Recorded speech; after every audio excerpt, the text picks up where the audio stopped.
teman-teman semua, perkenalkan nama saya Nedi, N-E-D-D-Y, Nedi. Selamat datang di YouTube channel Doklif, D-O-K-L-I-F, Doklif, dosen kampus inklusif, melayani dan berkolaborasi untuk pendidikan inklusif. Assalamualaikum warahmatullahi wabarakatuh semuanya. Kembali lagi di YouTube channel Doklif, dosen kampus inklusif. Yeay. Hari ini saya kedatangan tamu nih, narasumber dari Bina Cita Indonesia. Ownernya Bina Cita Indonesia yaitu Ibu Agustini Pamungkas. Dipanggilnya siapa Ibu? Dipanggilnya banyak sih sebenarnya. Ibu maunya yang mana? Teh dosen kenalnya Teh Igul. iya, Saya biasanya sebutnya Teh Igul, tapi biasanya kita panggil dengan Ibu Agustini. Oke, salam kenal. Kenal semuanya. Oke, hari ini kita spesial banget akan membahas tentang isu-isu yang ada pada pendidikan anak berbakat. Di antaranya ada perfeksionisme, kemudian ada underachievement, kemudian juga ada masalah dalam sosial dan emosionalnya, dan juga mengarah pada frustasi hingga depresi pada anak berbakat ya Bu ya. Betul sekali. Nah, Bu, kira-kira nih, kalau di Bandung sejauh ini Bina Cita Indonesia itu sudah pernah menangani anak berbakat dengan kondisi yang seperti apa? Ya sebelumnya halo, sukses buat Doklifnya ya. Ya, Bina Cita Indonesia itu sebenarnya sih belum pernah ada ya murid atau siswa yang berbakat. Tapi saya pernah kedatangan seorang orang tua yang konsultasi mengenai anaknya yang mungkin ibunya menganggap anaknya tuh punya kemampuan tapi prestasinya sangat tidak ada, bahkan minim banget, bahkan di bawah prestasinya tuh ya nggak pernah punya prestasi secara akademis gitu. Jadi kalau menurut saya ada ya kasus-kasus itu yang apa Bina Cita punya experience-nya gitu ya. Saya pikir itu anak berbakat yang kemampuannya belum terasa secara optimal. Oh gitu. Kalau boleh tahu sebenarnya anak ini usia berapa atau sekolah tingkatan apa gitu Bu? Waktu itu orang tuanya datang pada saat anaknya itu bersekolah tingkat SMA. Tingkat SMA, ya. Berarti udah besar ya? Sudah besar. Usianya sekitar 16 tahun. 16 tahun dengan keluhan gitu ya, anaknya tuh seperti yang menarik diri, dia tidak mau bersosialisasi, kemudian dia bahkan hampir tidak mau sekolah sebenarnya, nggak mau sekolah, terus juga merasa karena banyak dipaksa sekolah, jadi sebenarnya puncaknya tuh kayak dia tuh mau bundir gitu dalam hidupnya. Apakah itu salah satu faktor dari segi sosial dan emosionalnya saja, atau emang yang terlihat nih sebenarnya dia punya salah satu faktor perfeksionisme juga yang di dalam dirinya dia Bu? Kira-kira bagaimana? Jadi gini, diawali dari ibunya menduga bahwa sebenarnya anaknya tuh punya potensi besar, terutama pada intelijensinya ya. Akhirnya kami menyarankan untuk pertama sih coba di psikotes. Nah terbukti memang hasil nilai scoring intelijensinya tuh di atas rata-rata anak berbakat ya, 130 ke atas gitu waktu itu. Nah kan kok jadi terlalu jomplang ya, padahal dia punya intelijensi kognitif yang sangat tinggi, tapi kenapa seperti itu gitu ya, performanya prestasinya menurun, yang tadi akhirnya jadi ada masalah-masalah perilaku gitu, jadi underachievement, terus ya tadi akhirnya perilaku itu berkaitan dengan bagaimana sosial emosinya yang dia tidak bisa bersosialisasi dengan teman-teman, yang akhirnya menarik diri emosinya juga dia terlalu sensitif sehingga sedikit misalnya disuruh sekolah aja udah yang ngamuk, udah yang kesel, udah yang ya marah gitu. Oke. Kalau dari gambarannya tersebut saya sedikit ke gambar ya. Berarti di sini bisa terlihat kalau memang sebenarnya dari awal ini dia punya masalah sosial emosional yang pertama kali guru dan orang tua itu sadar kalau ternyata anak saya kok beda ya. Mungkin lebih sensitif yang tadi Betul. yang pada akhirnya mungkin timbul overthinking juga yang mengarahnya pada percobaan untuk BD ya, kita sebut aja BD di sini gitu supaya agak tersensor sedikit. Nah, oke, berarti habis itu pertama kali orang tua sadar mencari Bu Agustini atau Teh Igul di sini untuk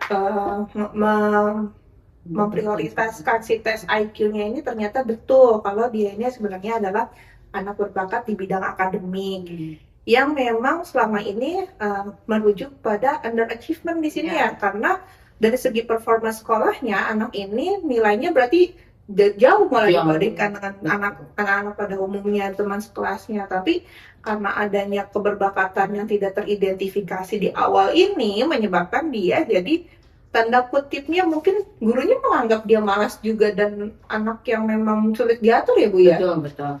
Ya, pada saat itu gurunya kan udah pasti kalau ketika ada permasalahan yang perbedaan perilaku pada anak tersebut, akhirnya kan guru tuh panggil orang tuanya gitu ya. Sebenarnya beberapa kali panggil anaknya, cuma anaknya tuh kan kayak jadi yang nggak mau ditanya anaknya, terus juga dia nggak mengerjain apa-apa, malah lebih suka dia mengerjakan sesuatu apa yang dia suka lakukan. Kan guru menganggapnya dia tidak patuh gitu ya, tidak patuh terhadap materi guru, apa yang diajarkan guru, apa yang ditugaskan, karena dia tidak mau, nggak mau aja ngerjainnya gitu. Makanya akhirnya ya orang tuanya dipanggil untuk ada permasalahan apa gitu kan, karena dianggapnya ya dia tidak mau melakukan apa-apa, dia nggak punya nilai gitu kan, targetannya nilai ya kalau ya guru itu. Jadi nggak punya nilai, nggak mengerjain apa-apa, jadi ini gimana gitu kan. Ya itu dia tadi mungkin ya alhamdulillahnya orang tuanya cukup peka untuk bisa berkonsultasi ke ya lembaga yang menangani mungkinnya permasalahan perilaku dan lain sebagainya, dan akhirnya berkonsultasi. Tapi ya kalau yang dilakukan guru ya sudah tepat sih memanggil orang tuanya ya, karena ini ada hal yang berbeda, ada perilaku yang berbeda. Akhirnya ditemukan ya problem di situ kan, problem yang ini harus diketahui oleh sekolah juga, karena ya harus selaras gitu. Sudah diketahui segitu intelijensinya tapi prestasinya sangat kurang, berarti ada masalah di sini. Di sini peran guru juga penting. Selain peran orang tua juga lebih penting, tapi peran guru untuk bagaimana cara belajar dia yang sesuai dengan kebutuhan dari anak tersebut ya harus dioptimalkan.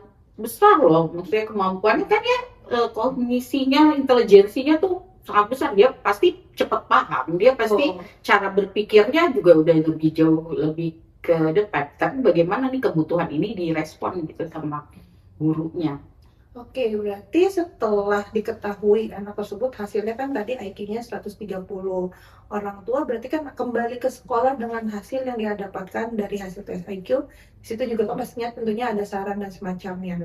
Nah, setelah sekolah mengetahui bahwa anak tersebut merupakan anak berbakat nih Bu, kira-kira dulu tuh gimana sih? Apakah sekolah akan melakukan intervensi terhadap anak tersebut? Apakah habis itu kurikulumnya jadi dibedakan atau ada hal-hal lain yang dilakukan oleh sekolah?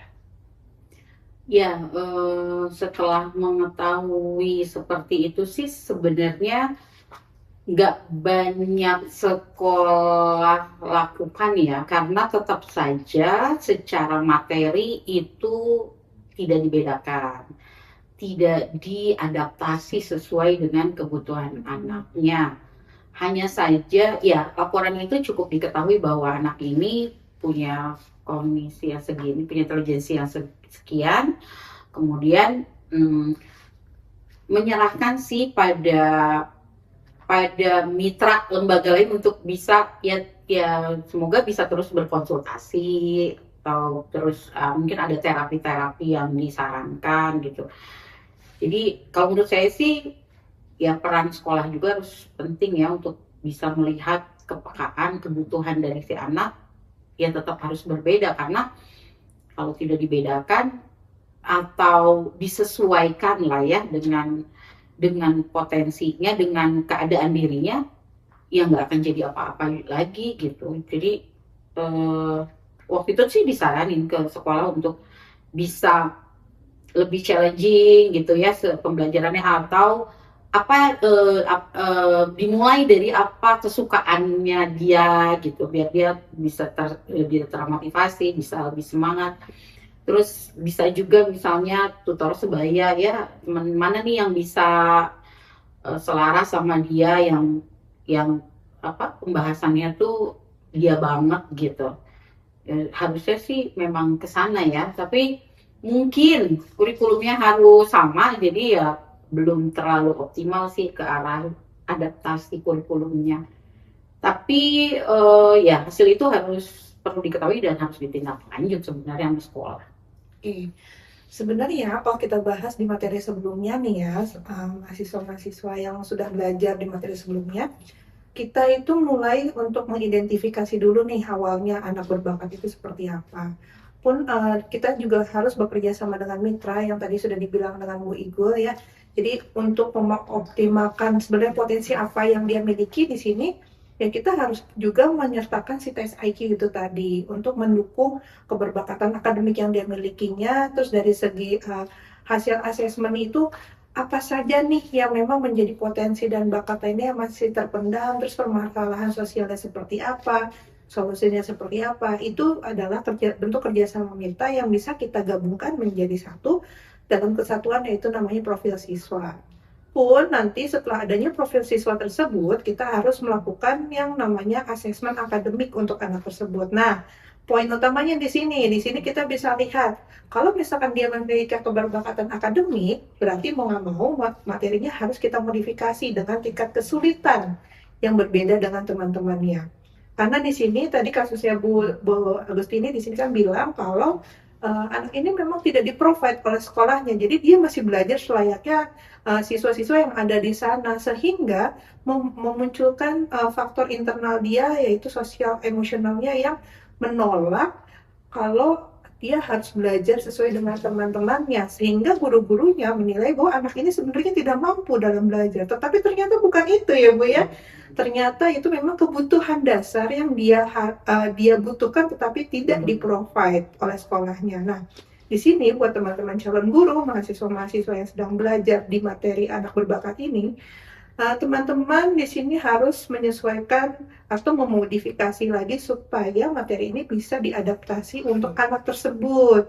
Misal, kalau tadi kan berarti SMA kelas berapa ya Bu ya? Kelas 1. Kelas 10 berarti ya? Berarti kan di sini bisa jadi ada kemungkinan anak tersebut sebenarnya kemampuannya di kelas 12 atau di kelas 11 gitu loh. Tapi tidak di-provide oleh sekolah ya, jadi dampaknya adalah underachievement itu tadi. Dan side effect-nya juga mengarah kepada frustasi dan depresi juga. Sebenarnya itu permasalahan yang memang sangat kompleks, yang memang satu benang merah ya Bu ya, satu jalan gitu loh. Nah, setelah nanti hasil asesmen didapatkan, profil siswa terbentuk secara keutuhan, kita bisa mendapatkan yang namanya kemampuan, hambatan, dan juga kebutuhan belajarnya seperti apa. Lalu nanti kita kembangkan, yang tadi saya bilang, materinya dimodifikasi, disesuaikan dengan kelas dan tingkatan kesulitan yang dia memang harusnya dapat, sehingga challenge dari dalam dirinya itu terpenuhi. Dan keberbakatan yang dia miliki itu bisa di-provide oleh tim, yaitu guru, kemudian orang tua, siswa, dan juga tim ahli eksternal. Seperti tadi ada tim psikolog dan tim ahli lainnya gitu. sehingga apa yang mereka miliki keberbakatannya ini tidak mengurang gitu, tapi tambah naik gitu ya Bu ya.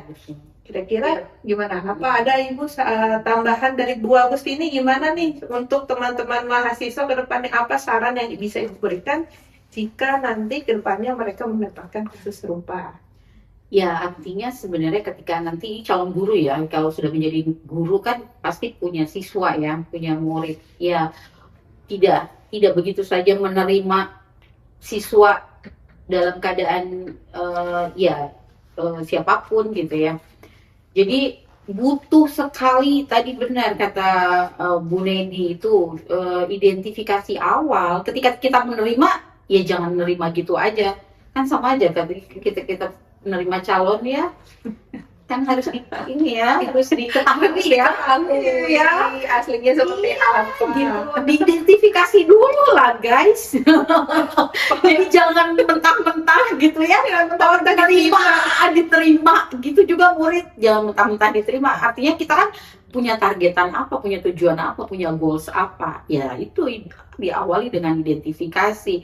Ini anakku yang aku terima itu gimana sih karakteristiknya, kemampuannya, kebutuhannya, hambatannya bahkan. Jadi benar-benar harus dari awal tuh udah diketahui gitu, dan itu harus banget untuk perencanaan belajarnya mereka dengan cara yang sesuai dengan kebutuhan, kemampuan, dan hambatan yang tadi profile. Itu begitu sih saran. Oke.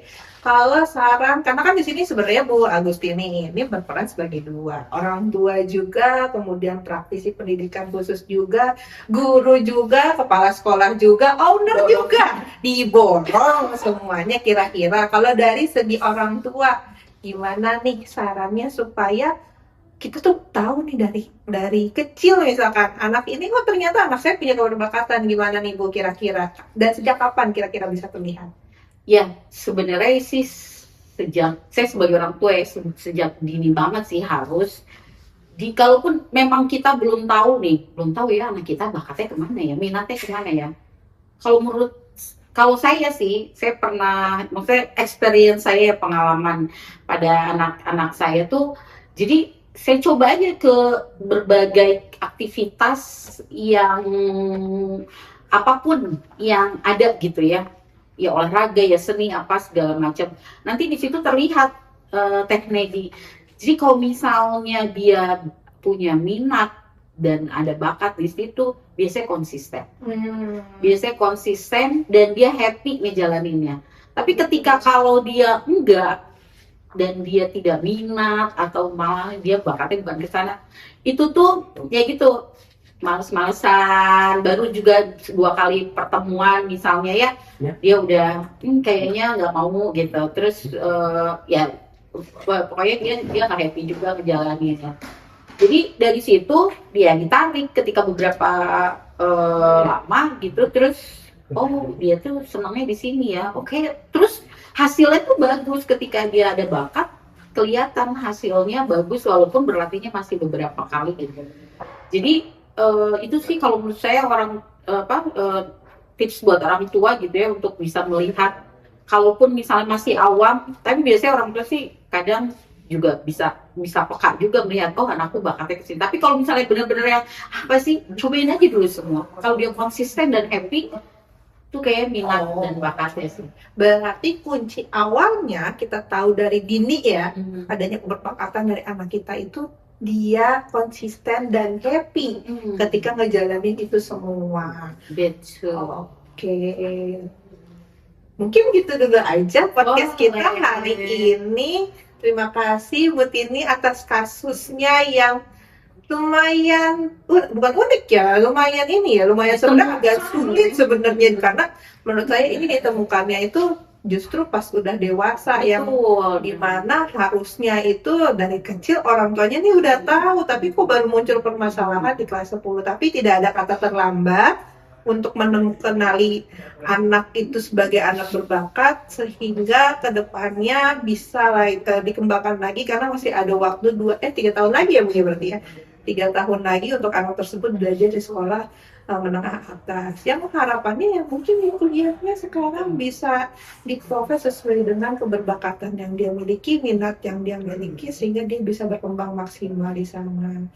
Oke, sekian dulu podcast hari ini. Kita ketemu di episode-episode selanjutnya membahas hal yang lain yang seputar dengan pendidikan inklusif. Sampai berjumpa lagi. Dah. Doklif, dosen kampus inklusif. Yeay. Terima kasih, Bu Neni.